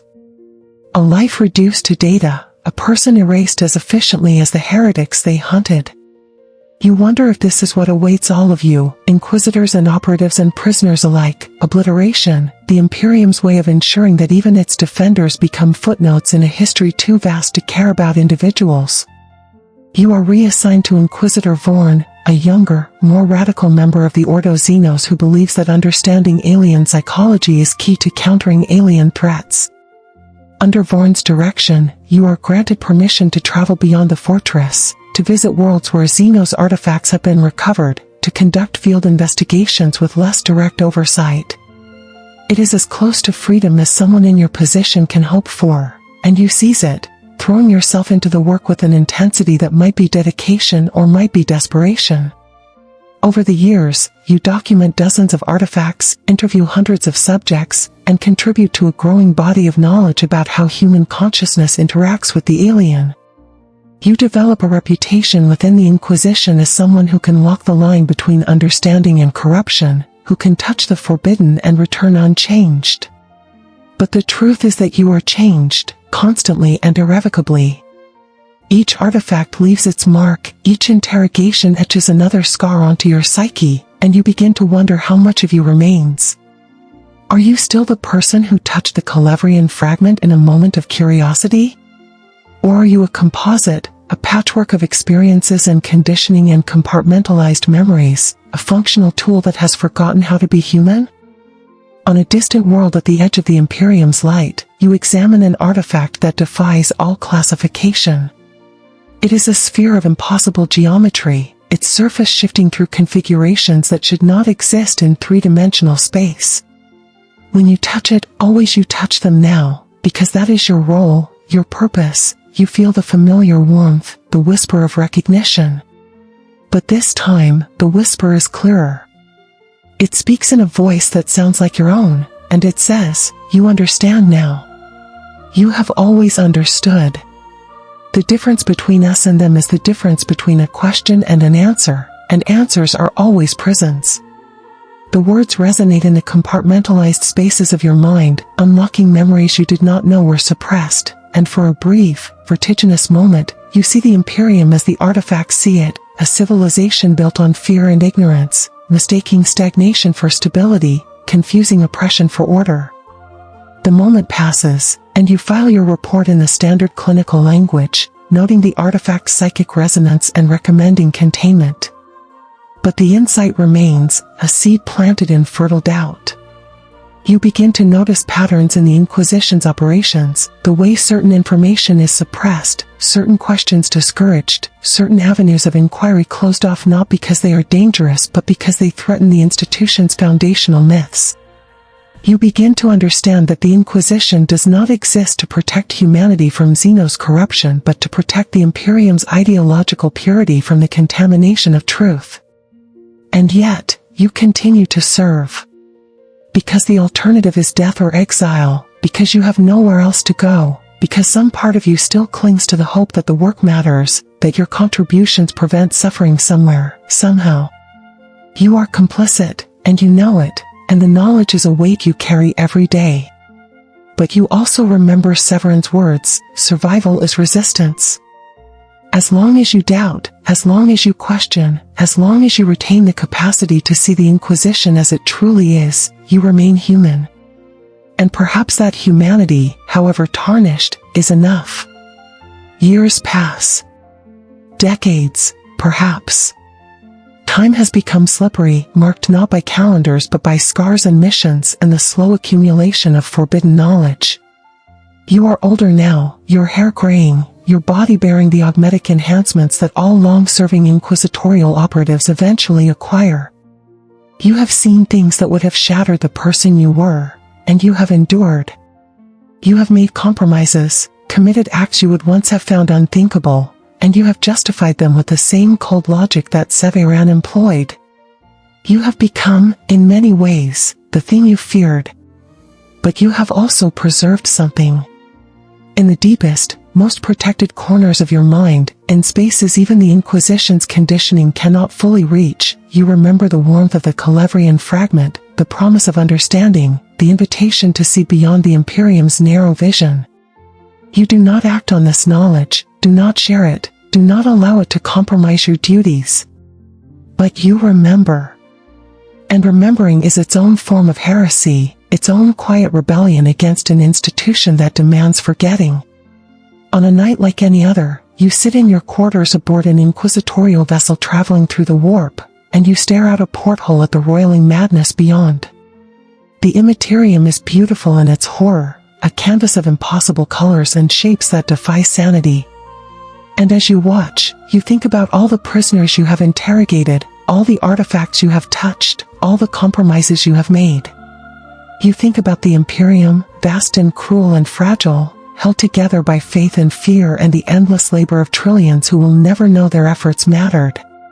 You think about the Emperor, silent upon his golden throne, and you wonder if he would approve of what has been done in his name or if he would weep at the monstrosity his children have created. The Emperor protects, the saying goes. But as you sit in the darkness, the warp churning beyond the hull, you understand the truth. The Emperor may protect, but his protection is indistinguishable from damnation. And those who serve him, who enforce his will, who defend his Imperium, are not heroes or martyrs but complicit prisoners, trapped in a system that offers no escape and no redemption, only the endless, grinding necessity of survival. You have become an inquisitor in all but title, a keeper of secrets, a hunter of heretics, a tool sharpened and directed by forces you cannot control. And you will continue this work until your body fails or your mind breaks or the Inquisition decides you are no longer useful. But until that day, you will remember. You will doubt. You will carry the weight of your compromises and the memory of the person you used to be. And perhaps, in some small way, that remembering is enough. Not redemption, not absolution, but a tiny act of defiance against an institution that demands forgetting. The Emperor protects. And you, in your own broken way, protect the memory of what it meant to be human before the Inquisition taught you otherwise. It is not much. But in the grim darkness of the far future, it is all you have. That's the story of the Inquisition, the hidden face of the Imperium's justice, the machinery that grinds souls into data and calls it protection. But this is just one tale among thousands. If you want more stories that peel back the veil on Warhammer 40K's darkest corners, then hit that subscribe button and ring the bell. Drop a like if this journey into the Crimson Archive moved you, if you felt the weight of those chains, if you questioned, even for a moment, whether the Emperor's protection is really protection at all. And most importantly, comment below. Tell me, could you survive as an inquisitorial operative? Would you choose service over death? Have you ever wondered what happens to those who ask too many questions in a galaxy that forbids curiosity? Let's discuss. Your engagement doesn't just help the channel, it reminds me that there are others out there who understand that in the grim darkness of the far future, doubt is the last sanctuary of the human spirit. Stay vigilant. Stay questioning. And remember, the Emperor protects, but always ask from whom.